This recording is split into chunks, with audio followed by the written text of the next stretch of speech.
Good evening, and welcome to Town of Perdition. This is Chapter 9 of Angel's Tale, A Promise Made. Lilia's room was just as desolate as Riona left it. The warped window let in the late afternoon sunshine. She looked around for the specter, but could not find her. "Lilia, where are you?" she called out. She felt something poke the back of her knee. Riona turned to see Lilia beaming up at her. "You came back!" Riona gave her a rare smile. "I did. Something I think I should do for you." The small girl tilted her head. "There is?" The Wayfinder nodded. "Yes. It has to do with that flower." "My lily?" "Mm-hmm. Let me explain." She stood up and walked over to the nightstand that housed the flower pot. "This binds you to this place, right?" I think so? Wait, what's that mean?" "It means you can't leave, right?" The ghostly girl twiddles her thumbs. "Well, when I try to leave, it feels like I walk into a brick wall." "Well, I have a solution for that." Riona reaches for her belt and takes out her multi-tool. "What is it?" she said with a spark in her pale eyes. "I take you with me." Lilia's eyes widen. "You can do that?" "Mm-hmm, yep." "How?" She bounces with excitement. Riona looks at her with a flicker of bemusement in her feline eyes. "Your flower, I take it with me. It's a part of you, it seems." Lilia hums in thought. "Can you promise me something?" The Wayfinder looked down at her. "What is it?" "Can you promise me I'll never be alone again?" "I promise." Lilia smiled warmly at the Wayfinder and extended her pinky to her. "Pinky promise?" Riona let out another bemused chuckle and kneeled down to her height. "Sure, kid." Riona extended her own pinky and interlocked her finger with Lilia's. They both shared a smile as they made eye contact. The woman stood up and deftly snipped the dry lily from the stem. Riona looked down at herself for a place to put the lily. She found a spot to put the flower on her vest amongst the many pouches and straps. The woman hummed as she gazed at herself in Lilia's dusty mirror. The flower did give her a more feminine appearance. She wasn't sure how to feel about that. Riona thought it best to not dwell on it. "It looks pretty on you," Lilia declared as she poked the adorned flower. The woman looked down at herself. Think so?" Lilia nodded rapidly to her question. Riona chuckled, looked down at the child. "You feel any different?" "A bit. I feel lighter." Riona furrowed her brow. "Lighter?" "Yeah." "Huh. Good?" Riona shrugged. Kids always seemed to like her, but she wasn't sure why. She wasn't exactly the warm and fuzzy type. The girl smiled and grabbed Riona's hand and began to pull her towards one of the well-worn dressers. "Help me pick out a dress to take with me." "I don't think..." Riona stopped as she made eye contact with the child. She was giving Riona puppy eyes. The young woman sighed and conceded to the little demon's demand. "Fine." Lilia giggled as she opened up the drawers to pick out a dress. Riona wasn't exactly the expert on dresses. The last time she wore a dress was 11 years ago. Although as the ghostly girl rifled through her drawers, it became obvious that she just wanted Riona there as a supervisor or an appraiser of sorts. After Lilia had finished, Riona packed away Lilia's favorite belongings in a less crowded space in her rucksack. "Is that everything?" Riona asked as she clips her rucksack closed. The specter nodded, earning a smile from the Wayfinder. Good. She hoisted the rucksack over her shoulder. "I'll be downstairs keeping an eye on things. You can come with if you like." Lilia nodded and did a little skip to Riona's side. Riona chortled and continued downstairs as Lilia's transparent form followed closely behind. The stairs creaked under the Wayfinder's armored boots. The pair entered the living room to see the others lounging around the room in various places. Nat stood by the window holding a lit cigarette in her gloved hand. She took a drag and exhaled a plume of smoke. Nat shifted her attention to Riona entering the room. Lilia hid to the side of the doorway just out of sight. What's with that girl following you everywhere? Riona looked in the corner of her eyes to still see the ghostly girl occasionally poking her head out of the doorway. You get on well enough. Didn't you just meet her? Riona shrugged. Yep. A silence fell upon the room. Nat simply hummed. With a shrug, she said, Whatever, as long as she doesn't get in the way. She won't. Nat nodded in response. Good. Alan cleared his throat. So, Acer always take this long? Riona spoke up. Yeah, they're probably driving up here. The roads aren't in the best shape these days. Driving? Why would they drive up here? Don't they have a bunch of helicopters? They have some, sure, but most of them aren't in flying condition anymore. They don't have enough fuel to keep them in the air from the little fuel that the military drip feeds them. They give them just enough to keep their vehicles running, and that's about it. Alan sighed deeply. Lucky us. Farron chuckled and replied, I wouldn't worry about it too much. They always turn up. Alan sank into his spot on the couch. I hope so. The conversation dropped off entirely as the group all did their own separate activities to keep their mind busy as the downtime continued. Riona put in her earbuds and began to listen to her podcasts once more. She opted to listen to the wrong station. Maybe not the best choice for keeping her nerves in check, but to each their own.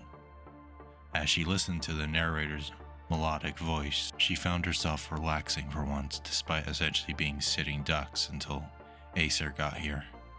Riona sat down beside the fireplace as she ejected her magazine and began loading additional rounds into the magazine until it was filled again. An hour passed. The sun began to set. The orange glow of the falling sun shone through the small gaps in the boards. It was soft at first, almost undetectable. A strange clicking sound, almost like sonar. Farron was the first to hear it as she stood up with her bow in hand, her ears twitching in several directions. Listen, she whispered yells to the group. They all looked up as they heard the clicking reverberate from somewhere on the roof, perhaps. They all slowly stood up, their weapons drawn, pointing at the ceiling. With bated breath, they listened. They waited for what felt like an eternity. They heard the clicks travel across the entire roof, almost like it was circling around the entire perimeter of the living room. They heard the aged roof groan and creak from the unexpected weight it now held. Then it stopped. The crushing weight of silence fell upon them. Riona's senses began to hone on to every little sound, desperately searching for any sound to focus on. She couldn't find a single sound. Her feline eyes scanned the ceiling, searching for any sign of the creature. Suddenly, a long, winged arm burst through the boarded window. Even with Riona's quick reflexes, she only managed to draw her combat knife from her belt before she was grabbed by a clawed hand. Riona cried out as she could feel the pressure and its claws dig into her shoulder. It's God Angel! Alan shouted as she rushed forward with his shotgun in hand. The other two attempted to get a clear shot. Riona felt its hold tighten as she struggled to loosen its vice grip on her. She gritted her teeth as she tried to ignore the pain. With her eyes burning bright, a feral yell tore through her throat as she drove the dimly glowing knife into the creature's arm.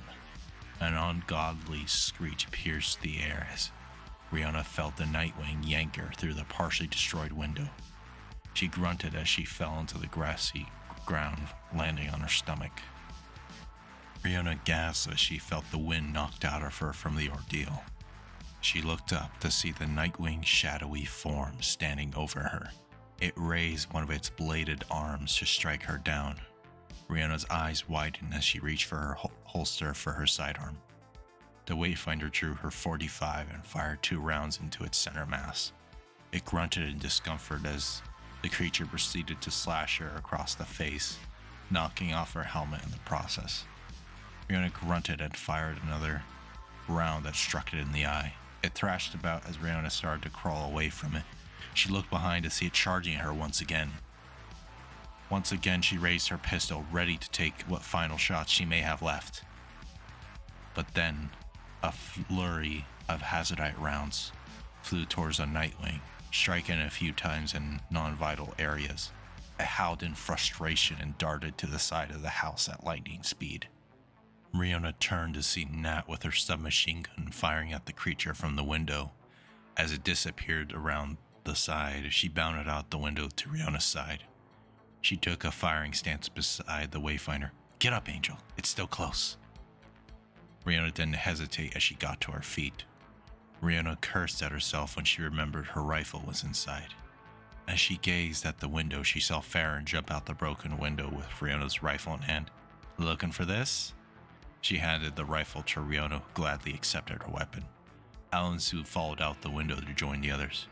"All right, let's do this," Nat said as she glanced at the others.